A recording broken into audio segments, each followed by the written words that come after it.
अस्सलाम वालेकुम।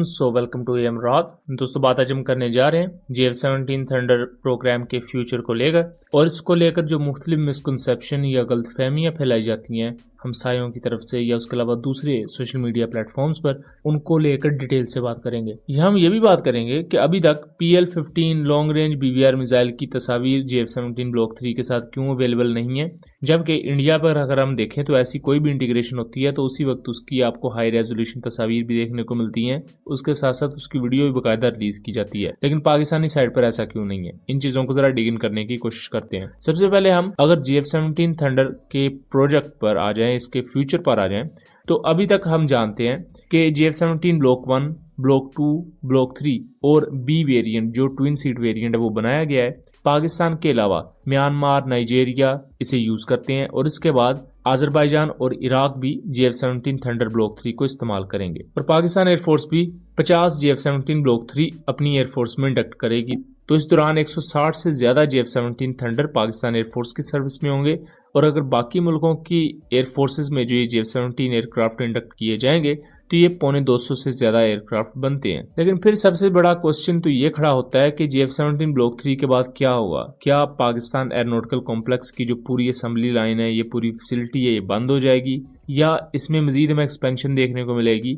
तो यहाँ आंसर है PFX एयरक्राफ्ट। पाकिस्तान ने 2 या 3 मार्च को ऑपरेशन स्विफ्ट रिटोर्ट को कमेमोरेट करने के लिए एक वीडियो रिलीज की थी, जिसमें सबसे पहले ये रिवील किया गया कि पाकिस्तान एयरफोर्स एक नए एयरक्राफ्ट पर काम कर रही है जिसका नाम PFX होगा। ये JF-17 के DNA पर ही बनाया जाएगा और JF-17 का एक अपग्रेडेड वेरिएंट कह सकते हैं, या कुछ लोगों के नजदीक ये बेस JF-17 की होगी लेकिन एक बिल्कुल ही डिफरेंट एयरक्राफ्ट होगा। और उसके बाद रिसेंट वीडियोस में भी PFX एयरक्राफ्ट को काफी ज्यादा हाईलाइट किया गया है कि ये JF-17 थंडर पर बेस्ड एक नेक्स्ट जनरेशन या 4.5++ जनरेशन का एयरक्राफ्ट होगा। तो यहाँ हमें एक वाजे इसका सबूत मिलता है कि JF-17 प्रोजेक्ट बंद नहीं होने जा रहा। पाकिस्तान और चाइना को इससे इनकम आ रही है, और जो प्रोजेक्ट आपको कमा के दे रहा है उसे बहुत जल्द बंद नहीं किया जाता। अगर हम F-16 को देखें तो वो तकरीबन 40 साल पहले से बनाया जा रहा है, 1980s के ईरा से 40-50 साल हो चुके हैं, लेकिन अभी तक उसकी ना तो प्रोडक्शन लाइन रुकी,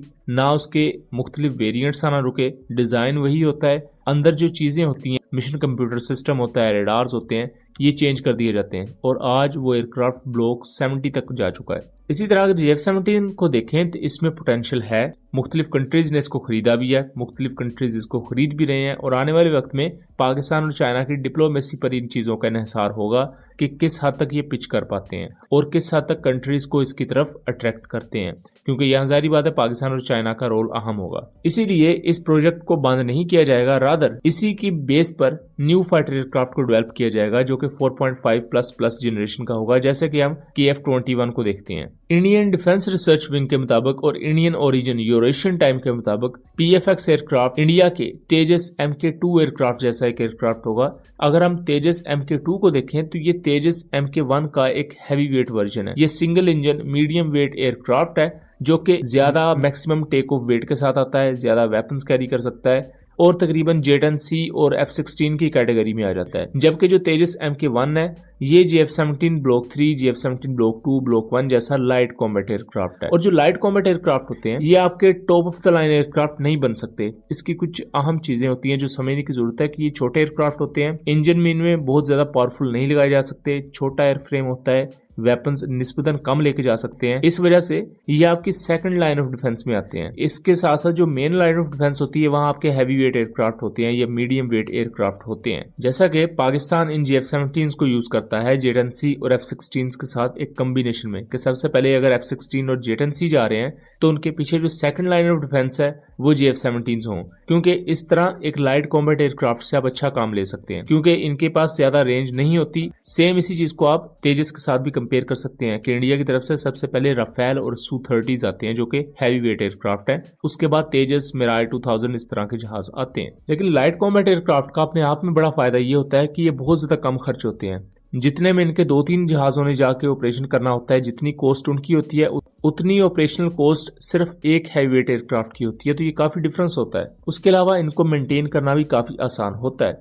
तो इसी कॉन्टेक्स्ट में पाकिस्तान के पास एक हैवीवेट एयरक्राफ्ट भी JF-17 की बेस पर होना चाहिए, क्योंकि जो पुराने ब्लॉक 1 एयरक्राफ्ट ने 50 की तादाद में पाकिस्तान के पास मौजूद, उनकी सर्विस लाइफ या आप एयरफ्रेम की लाइफ वो ऑलमोस्ट खत्म होने वाली है। लेकिन इस सर्विस लाइफ को एक्सटेंड किया जा सकता है। इंडिया ने जैगुआर्स को, मिराज 2000s को, इवन MiG-29s को, उनके एयरफ्रेम की लाइफ को एक्सटेंड किया हुआ है मैसिव अपग्रेडेशन और ओवरहॉल के थ्रू। तो सेम काम ये ब्लॉक 1 ब्लॉक 2 पर किया जा सकता है, लेकिन ये पाकिस्तान एयरफोर्स पर डिपेंड करेगा कि वो किस चीज को चूज करते हैं। हो सकता है पुराने ब्लॉक 1 साइडलाइन करके उसकी जगह PFX को लेकर आया जाए, जो कि वैसा ही काम करेगा कि अगर JF-17 ब्लॉक 3 तेजस MK-1A की तरह होगा तो PFX तेजस MK-2 की तरह होगा, और फिर उसके बाद हमारे स्टेल्थ एयरक्राफ्ट आ जाएंगे।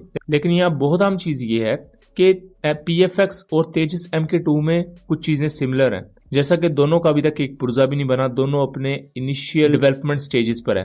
लेकिन एक बहुत बड़ा फर्क ये है कि पाकिस्तानी साइड पर बस ये बताया गया है कि PFX एयरक्राफ्ट पर काम जारी है। इंडियन साइड पर तेजस MK-2 बना नहीं है, लेकिन उसके बहुत से आपको मॉडल्स देखने को मिल जाएंगे, उसकी एनिमेटेड रेंडर्स देखने को मिल जाएंगे।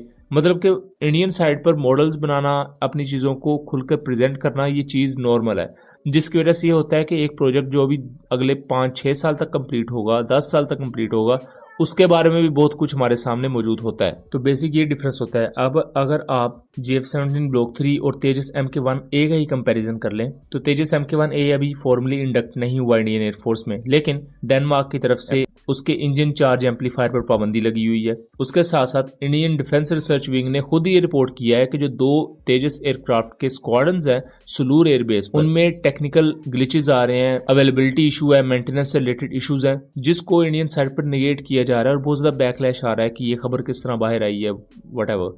लेकिन आपको तेजस MK-1A की मल्टीपल तस्वीर या उसके अलावा उसकी 3D इमेजरी, ये सब कुछ देखने को मिलेगा, जबकि उसके कंपैरिजन में JF-17 ब्लॉक 3 को कई महीने हो चुके हैं पाकिस्तान एयरफोर्स का पार्ट बने हुए, ये मुख्तलिफ ऑपरेशंस भी इस वक्त सरंजाम दे रहा है, यानी कि ऑपरेशनल फ्लाइट्स वगैरह, लेकिन उसके बावजूद भी बहुत कम तस्वीर JF-17 ब्लॉक 3 की अवेलेबल है पाकिस्तान एयरफोर्स की तरफ से ऑफिशियली।